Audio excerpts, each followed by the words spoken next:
Welcome, I'm Denise Graves, and you're watching Opera America's Oral History Project.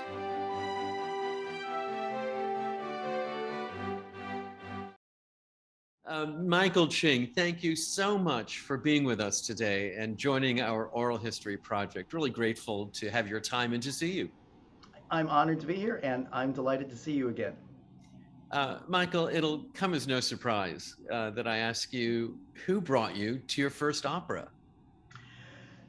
I brought myself to my first opera. I was a student at Interlochen, and I went to see Trouble in Tahiti, and I liked it. It was like I had been previously exposed to musicals and participated in them, but realized that this was a very enticing, interesting, challenging art form. What was your first, grand opera experience? Well, the first large opera I ever saw was Carmen at the Metropolitan Opera, and to this day, it's actually probably one of my favorites. And clearly you're off and running. That your first two experiences were positive, and you thought, oh, this opera thing is a pretty good thing. And but it wasn't until high school and early college. So but if you were at Interlochen and already kind of curious about musicals and wanted to took yourself to your first opera, how did music come to be a part of your life by the time you were in high school? Well, I was your typical little Asian piano player playing Mozart and Beethoven and things like that. And I wrote a little bit of music when I was young, but then didn't take it up again until high school. And one of the things, I had a big crossroads in college where I was trying to decide whether to go to graduate school or what I should do, and realized that I really just loved the collaborative process of theater. And so when this opportunity came up to join the Houston Opera Studio, I jumped at that instead, and I've never looked back. And I've just had a wonderful time working in opera since I was 21. Wow, it's just incredible that it spoke to you that early and the way it opened for you. You know, Well, you I know, the classical music at the time in the late 70s, was very naughty and arcane and difficult, and it still has that stream, but it was very dominated by that. And the opera has that sort of blood sport quality where you cheer and you boo and you say bravo, and that just really attracted to me. It told me that the audience was very engaged, and I just love that to this day about opera. Yeah, and it's funny, I haven't talked about that with anyone else, but there is a level of interactivity in opera where the audience does participate, the audience does interrupt from time to time, the audience stalls or accelerates the performance. I'll never forget, I was at a performance where the audience applauded sufficiently, where Juan Diego Flores repeated an aria, and the idea that the audience had control over the repeat of an aria was somehow different from any other arts experience. It really is a participatory art form. I was at an opera Memphis performance of Lucia di Lammermoor, and in the mad scene, when she came out with, it looked like she was about to do herself in, someone in the audience shouted, "Don't do it, Lucia, don't do it." I mean, it's just so engaging. I love that. Yeah, it's so true. And frankly, I wish there were more of it. Uh, but when I read your bio, and you are so multi-talented, and I say that just as fact, not to flatter, you are also a conductor. And I'm wondering whether the composition part of your creative talent was always the dominant one. Did you want to be a conductor, or was that sort of incidental? Composing was always, and to this day, more important to me.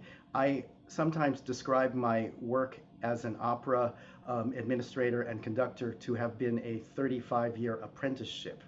Um, and I started conducting at Opera Memphis mostly because I realized that, well, I could do a pretty good job of this, and we could save a little money and spend it on something else. I mean, it was the general director brain that was causing that. And as a matter of fact, I'm doing I'm not Lucia, Barber and Bohème this year at a couple of places, and I am pretty much promising myself that that will be the last time I will do each of these operas, so that I can just keep focusing more and more time on composing. Fair enough. Now, you mentioned to me the National Opera Institute. And I don't think a lot of people now remember or know what the National Opera Institute was or how its apprentice program worked. Tell us a little bit about it and what it did for you. Well, it was an organization that helped fund apprenticeships for young artists. There was a fellow named John Ludwig who ran it for many years, and I know Beverly Sills was involved in it. And when I got the opportunity, in other words, when Robert Ward, frankly, called Carlisle Floyd and said, "Hey, I've got this kid that really would make a great match for the Houston Opera Studio," and I played read some Carmen for John DeMaine at an apartment in New York City, and he said, "Fine, come on aboard." Then the National Opera Institute was the organization that helped fund that apprenticeship. And so there I was in Houston, got the chance to work with Carlisle Floyd for a year. You've mentioned two names that are just landmark names, landmark composers in American opera. How did you come to know Robert Ward? Well, I went to Duke University, and Robert Ward had a great association with Duke. He was the chancellor at the North Carolina School for the Arts, and then he had retired from that, and then was still taking still teaching some composition, but then he gradually moved over to Duke, and I got to work with him for probably, I would say, 2.5 years. And he was a very kind gentleman, and very much of a mentor style teacher, and I just adored him. My year with Carlisle was much more difficult. We patched it up in the last 20 years, but that year with Carlisle was very, very challenging. He wouldn't basically let me write a note of music, and we really concentrated on libretto writing and creating good outlines. And he would see me at a lesson and say, "Well, Michael, this is riddled with cliches. Don't you think you can do better than that?" And so it was very challenging, very hard on my ego, but great training, because I will say that my work may not be brilliant, but it always works, and I owe that to Carlisle. Wow, wow. Well, we'll talk about that in a minute. When you mention Robert Ward and Carlisle Floyd in the same sentence, two of the most gracious people in our business. Robert, just one of the great gentlemen. You use that word, but it means it. Every letter of it means it for Robert. What did you learn from him compositionally? What did you appreciate about him as a composer? Well, Bob was very practical. He would write for almost any combination when asked, and he made me understand the practical aspect of composing. I think of an opera commission as being a little bit like an architect. You want to please the client with a building that both pleases you yourself and the client, and that a commission is much like working with a client. And I felt like I learned a lot of that from Bob. There was a lesson or two composition lesson or two that I questioned, like he kept insisting that Tosca had sonata form buried in it, and I'm not too sure to this day I agree with that, but it was still a wonderful, warm process.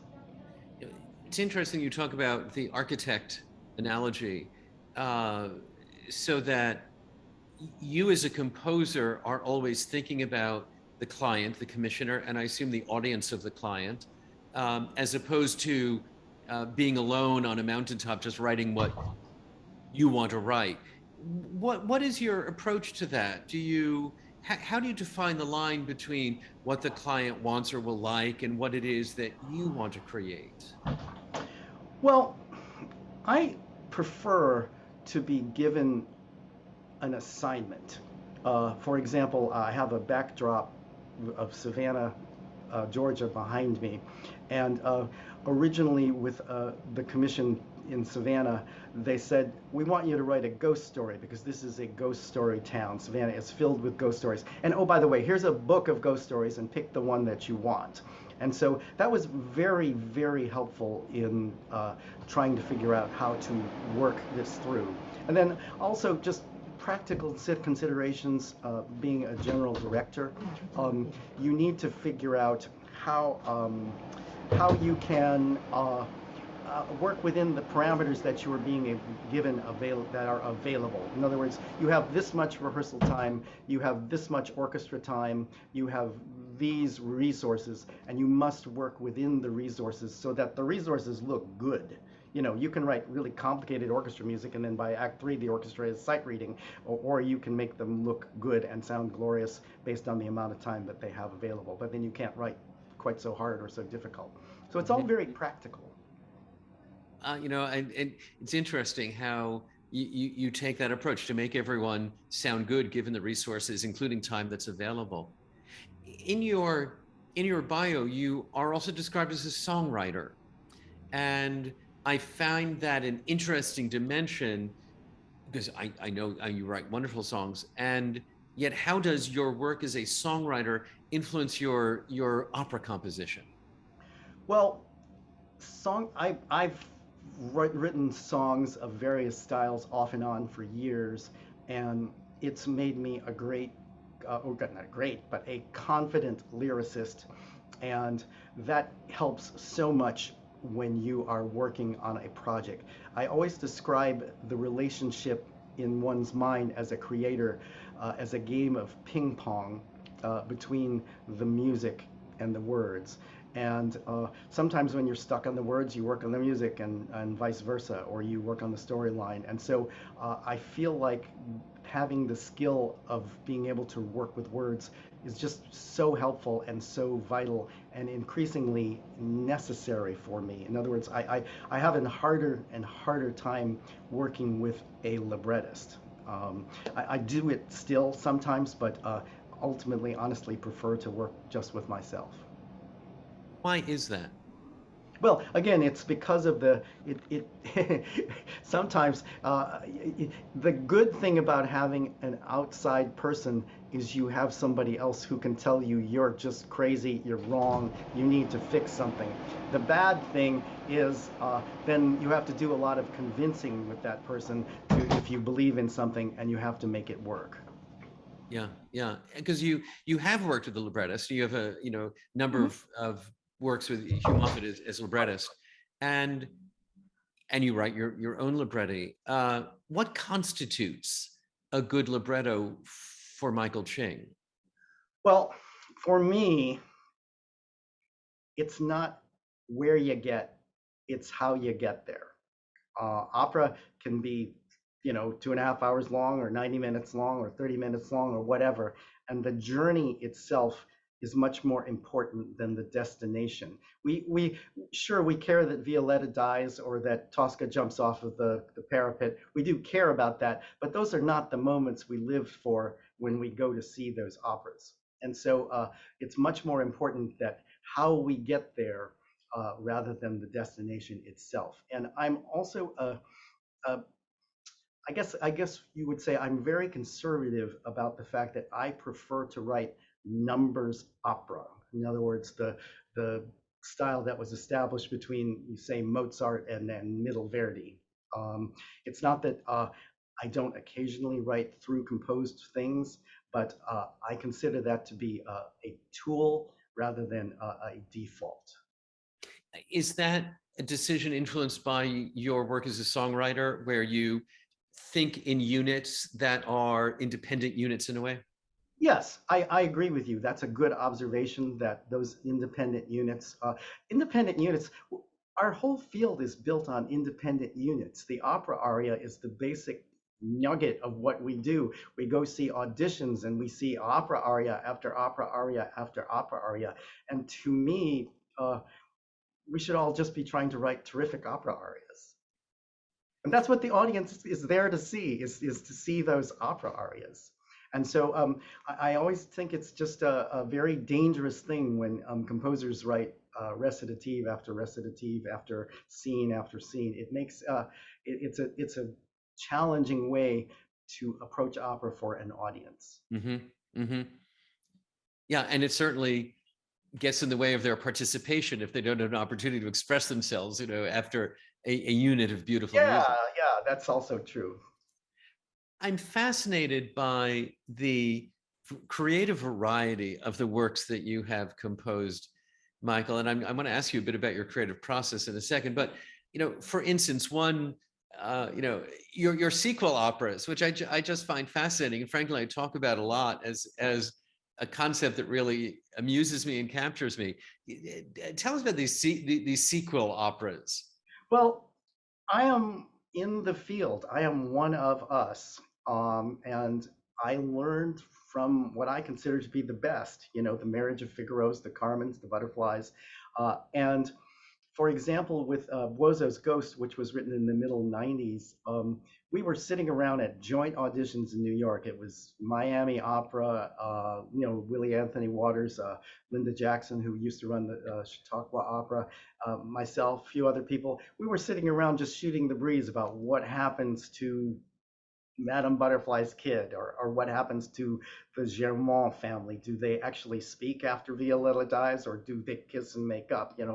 Those kinds of questions. And so the sequel to BUOSO'S Ghost, sequel to GIANNI SCHICCHI called BUOSO'S Ghost, developed as a result of a breakfast conversation about speculating on opera characters. And we don't have that same kind of tradition that was built in, I don't know, the serialization of novels like Dickens, or any kind of TV show that goes through episodes. And I think it's a shame. I think we should have more episode kinds of operas that are a little less heroic than The Ring, because obviously you can't see The Ring very often, but little mini more episode type things I think are a genre that could be pursued more. And yes, I've worked on a little sequel to La Cenerentola as well that will finally get done next year here in Savannah. Yeah, called Royal Feast. Is that the right name? Yes. It was developed with an advisory panel of middle schoolers, and when they saw the Rossini Cenerentola, they were like, "Well, where are the mice? Where are the talking animals? Where is the magic?" And so there it goes. The sequel has some of that kind of magic in it that the Rossini doesn't have. This Rossini is much more gritty and realistic.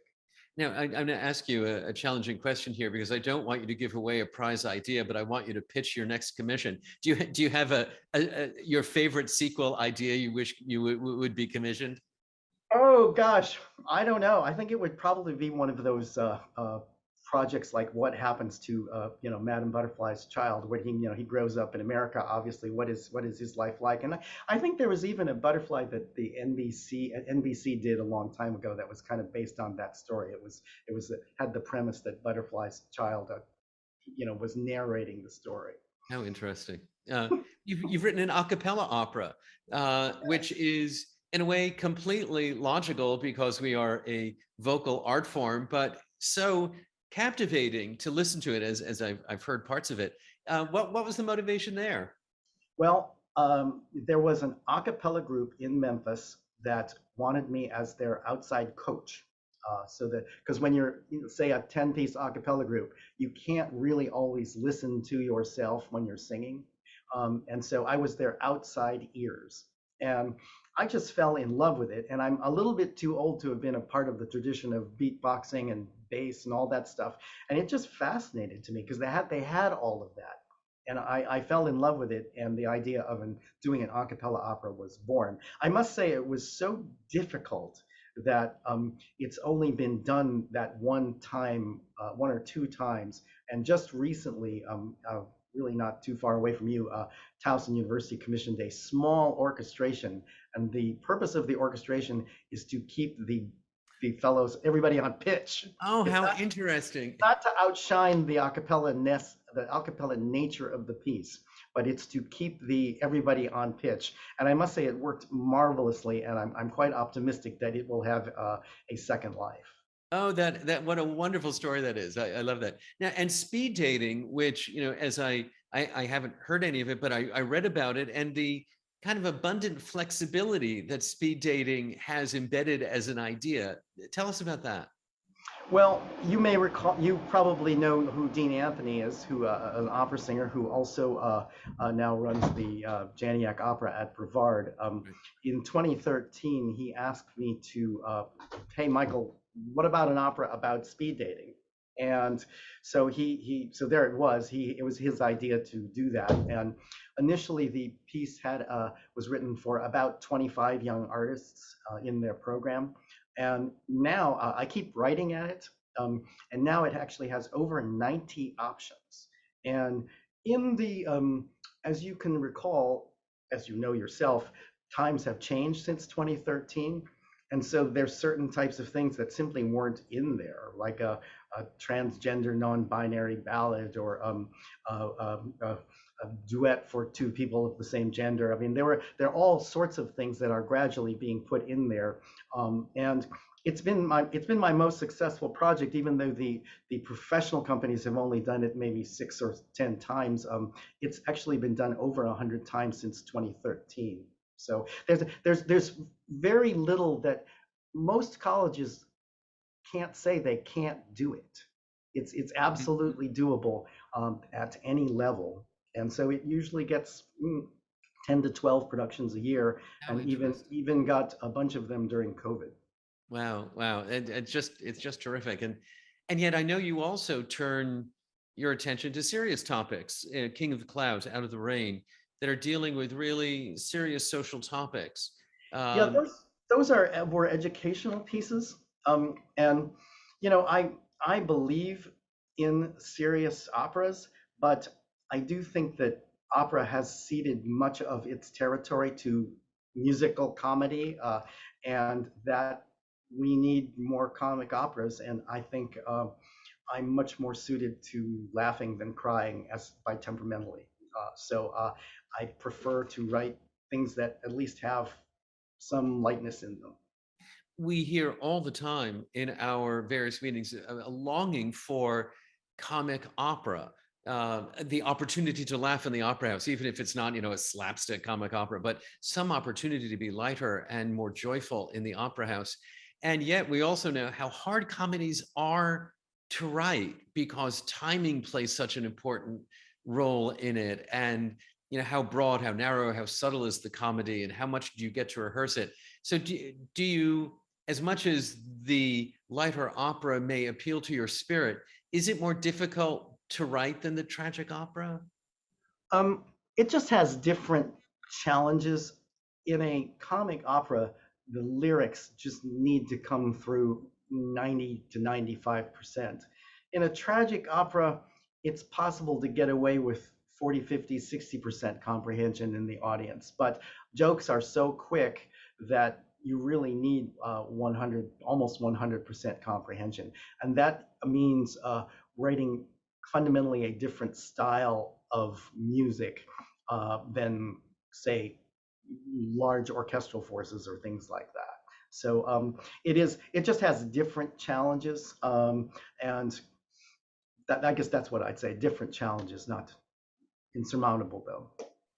And what I hear about your creative process is that ideas spring to you in conversation with potential commissioners as they have an idea, can you do something about this, or with friends, that you're talking to friends and just having conversation the way we do, but ideas jump out of those conversations that you then take to to the opera stage. I think that's true. I mean, I'm got someone who's interested in working with me, a university on a large opera, and it's been a long process of trying to figure out what to do, and some things that I proposed that they didn't like, and vice versa. And we've finally, she suggested, well, why don't you look into writing something about Pauline Viardot? And after a bunch of research and realizing that she was just an amazing uh, performer Mhm. and composer, I realized that, hey, this is something I think that we could work with. And in the process, I probably could help bring back to the public eye a bunch of her music. And so it won't be quite a sequel, but it's a kind of sequel in a way, in that I will be collaborating with her body of work. And I guess that's part of another thing worth bringing up, is that one of the things about writing sequels is that you can't be afraid to use Rossini's music or Puccini's music and incorporate that into what you do. And so I do feel that style is situational. In other words, your style depends on the subject matter of what show, or the type of show you're writing. And I'm not at all afraid to delve into borrowing the styles of other existing musics in order to work with them. I just think your fluidity in all of this I find really, really fascinating and impressive. And you're absolutely right. I mean, Pauline Viardot is just an amazing story. As a pianist, everything that she did is really quite remarkable. I'm so glad that you're bringing that back up for us to look at. Your career is, I would say, a little atypical in terms of the kinds of works you've done. You've written a lot, and a lot of composers struggle for their second or third opera, and you've written, more than a dozen. Michael, are there role models that you've had through your career? Role models. Well, I think that the role models I have just been people like Robert Ward, who worked very practically, who would take various kinds of opportunities. And so I think Bob was one of my major role models to this day. So I think he was the main one. Oh, and a great one to have. You, sir, have served as the chair of the Douglas Moore Fund for American Opera, and certainly didn't know Douglas Moore. I didn't know Douglas Moore, and yet he is one of those important figures in American opera, predating the real flowering of American opera as a contemporary expressive form. What about Douglas Moore and his legacy interests you in working with the fund? Well, I absolutely adore Baby Doe, the Ballad of Baby Doe, and it is certainly one of the foundation pieces of our American opera canon, one of the first 10 certainly. And one of the things I love about that is that he worked with the librettist John Latouche, who was a songwriter. I mean, he wrote lyrics for Duke Ellington, for heaven's sake. So that I think is very inflected in that opera, Ballad of Baby Doe. You see, there's these various branches of our opera tree, and the branch that I like to think I'm on is the one that includes people like or works like Porgy and Bess and the Ballad of Baby Doe that sit on the fence, that certainly have major operatic elements, but also have elements of popular song. So it's a more slender branch of the tree. It's not like a big live oak, like the big live oak that's behind me. It's a smaller tree. I mean, there's certainly Kurt Weill and Leonard Bernstein, and I mean there are other composers that work in that way, but it's a minority of composers.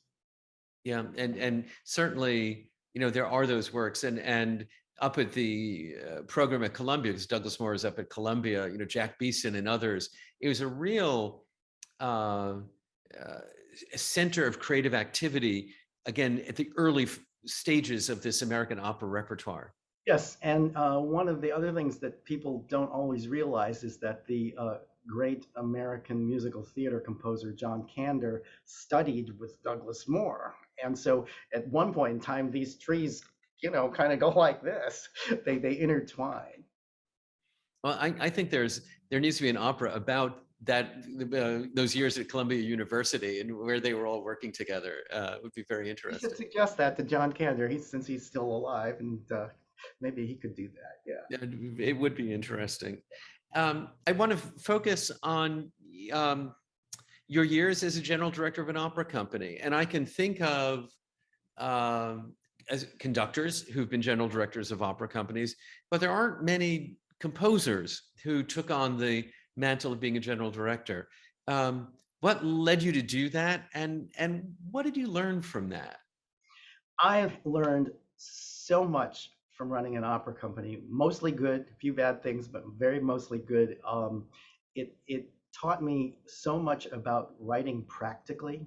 I mean, BUOSO'S GHOST also came out of the fact that, when you do Gianni Schicchi with one of the other operas in the Trittico, you need a completely different cast and you need a completely different set. So already your expenses, instead of just staying like this, they go up, up, up. And so part of the practical thing was at Opera Memphis, well, we could afford to do about 3.5 operas. And so by writing a sequel that takes place on the same set, it allowed us to, in a sense, create a full evening out of something that is not normally a full evening. And certainly the performance history of that piece has validated that Mhm. that impulse. So, and they're just practical considerations. Like you can see how well Verdi and Bizet wrote for choruses. How in early Verdi, some of the chorus entrances are just awkward, and he doesn't give them enough time. Some things like that. How to budget, how to maximize your stars, how to work with the community, how to write things that the community care about. Because I don't know, you've probably had this conversation with other general directors, is that when you're producing, there is an edge. Every community has an edge. It's where their taste, it's right at the point where their taste is completely engaged, and if you step over that edge, they become alarmed or offended or whatever.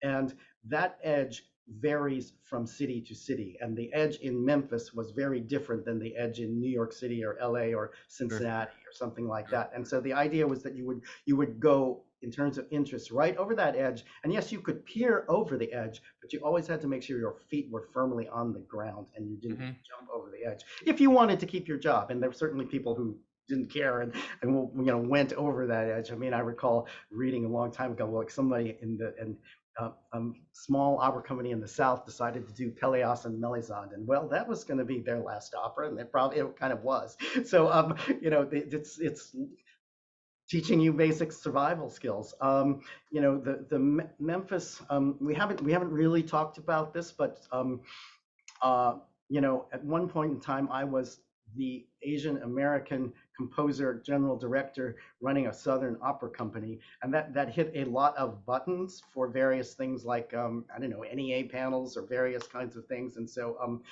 it was a very educational thing to be part of all of that. In the old days, the NEA used to do on-site evaluations. Do you Right. remember those? I Right. learned so much from being able to go to those, and you know, there was one guy who thought I was stealing their soul when I was typing on my laptop, and he wouldn't let me use my laptop computer. There was another fellow who, of course, who was not too far away from where you are in your office, who I was so impressed that he had a wet bar in his office. You know who that was. So just all sorts of different kinds of adventures that it allowed me to have and to learn how to write practically, and also to really value the audience. It's one of the things, Mark, that I worry about in our day and age, is that we have this audience of lovely people who are just crazy about us. They give us irrational amounts of money for 3 or 4 nights of pleasure.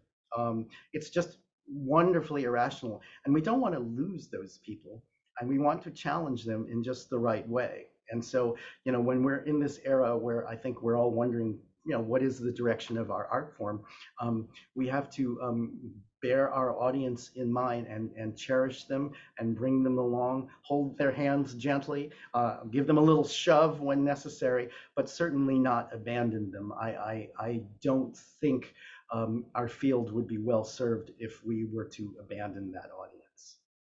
Very, very well said. Very well said, Michael. It's interesting to hear you reference the NEA on-site visits, and I think time passes and we forget about that. But when the NEA paid for people to go to see other productions in order to write up a kind of review for the file at the NEA, so when they were reviewing proposals, they could look at some of these site visit reports, and what an incredible learning experience, community building experience those were. It's something that I really miss. Yeah, they were a huge education for me, and they were deliberately done that way. I mean, they'd send some young person out who they hoped was competent, and you'd really get this opportunity to see the show, spend the night in the hotel in the big city, interview the boss and all Right. of the people on down. It was a lovely opportunity, and one of those that I really wish they still do. So, Michael, let's pretend that the National Opera Institute Apprentice program still existed, And if a young composer contacted you and said, would you take me on as an apprentice for a year? Would you do it? Um, yeah, I definitely would. You know, my dad was a professor. My wife is a professor, or retired professor, and so I don't. I enjoy getting out and doing educational things, but I don't have to do them every day, and so it doesn't run my well dry. Now, you know, as you can hear, my background is very different than most composers and most of the compositional attitudes that are taking place in our field right now in, say, bigger metropolitan areas.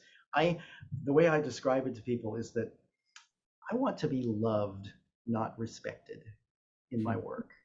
I want people to just go, that was a marvelous evening. And so for me to go to a weird little place, like I went to Joplin, Missouri this year they did one of my operas, and to have these, you know, people who had never gone to an opera before come up to me and say, that was so much better than I thought it was going to be. I actually laughed and cried, and that to me is so much more special, and I cherish that. You know, it's hard to move the jaded, and we all get a little jaded after a while, and so it's so refreshing to feel like you're, you know, out there in the regions doing something that turns out to really further the art form. So if you had that apprentice, you said that Carlisle, in the year that you spent with him, never had you compose anything. What would you have your apprentice do or not do in that year of an apprenticeship? Write a beautiful song, write a song that makes people laugh, write a song that is moving, and really concentrate on that 3-minute, 2.5-minute form. And if you can write a beautiful song, I mean, speed dating, frankly, is nothing but a string of songs. It's songs or duets or trios or whatever, but they're fundamentally song forms. And it works. And as I said, how you get there is far more important than where you get. And so what I do think is in some ways lacking is really emphasis on the aria. As I said before, you know, like if you could, you know, and the position of the aria, like, you know, the habanera comes in at just the right time. The Libiamo comes in at just the right time, early enough in the opera to grab the audience and go, oh, I can watch more of this. I'm looking forward to seeing how this goes. And so I really do think we've de-emphasized our basic building block unit, the aria. You know, right? And not just write a wordy thing, write something that's got literally a tune in it. I mean, the word tune just, I don't know, it seems to be a word that people aren't using so much. A squared off tune really is helpful once in a while. Yeah. You don't have to do it all the time. If you may decide to use more extended, difficult compositional techniques, and I use them from time to time as well. But write an aria, write a tune. That to me is what I wish our field spent a little more time emphasizing, because that's what the basic audience wants. That's what the general audience would like to hear more of in opera. Michael, I know that you have an image of Savannah behind you, and you're off to Savannah. What are you going to be doing there? Well, in 2015 and 2017, I wrote 2 one-act operas based on Savannah stories. The first one is a tragic ghost story that is set in the 1730s, and it is about an Irish indentured servant named Alice Riley, who was supposed to go to Philadelphia, and they got blown off course, and she ended up in Savannah. And unfortunately, she had a terrible master, and she and another Irish indentured servant murdered the master. And they were taken, imprisoned, and eventually both hanged. And what happened was Alice turned out to have been pregnant, and they let her have the baby. And then a few weeks later, they hanged her. And, you know, ghost stories are a little bit about the guilty conscience of a community. And I think Savannah has always felt very bad about that. And so this very famous ghost is Alice Riley. And so that opera was the first one. Cheryl Milnes, who I hope you will interview in this series. Which we have done. We have done. Good. Cheryl is playing a part in this opera. He doesn't sing anymore, but he plays a kind of tour guide, and so he can carry a clipboard and read his part, and he's kind of the narrator. He sets the stage for this story. And then the second opera, which was really completely my idea, is that the building behind me is the historic Davenport House and Museum. And it's a building from the early 19th century. And in the 1940s and 50s, there was the urban renewal movement. Well, Savannah thought that they were going to just pave it all. And if you go to Savannah, what you will find is one of the things they did at that period of time is that Savannah is famous for these historic squares. And what they did is they rounded the corners of the squares off so that you could drive your car around.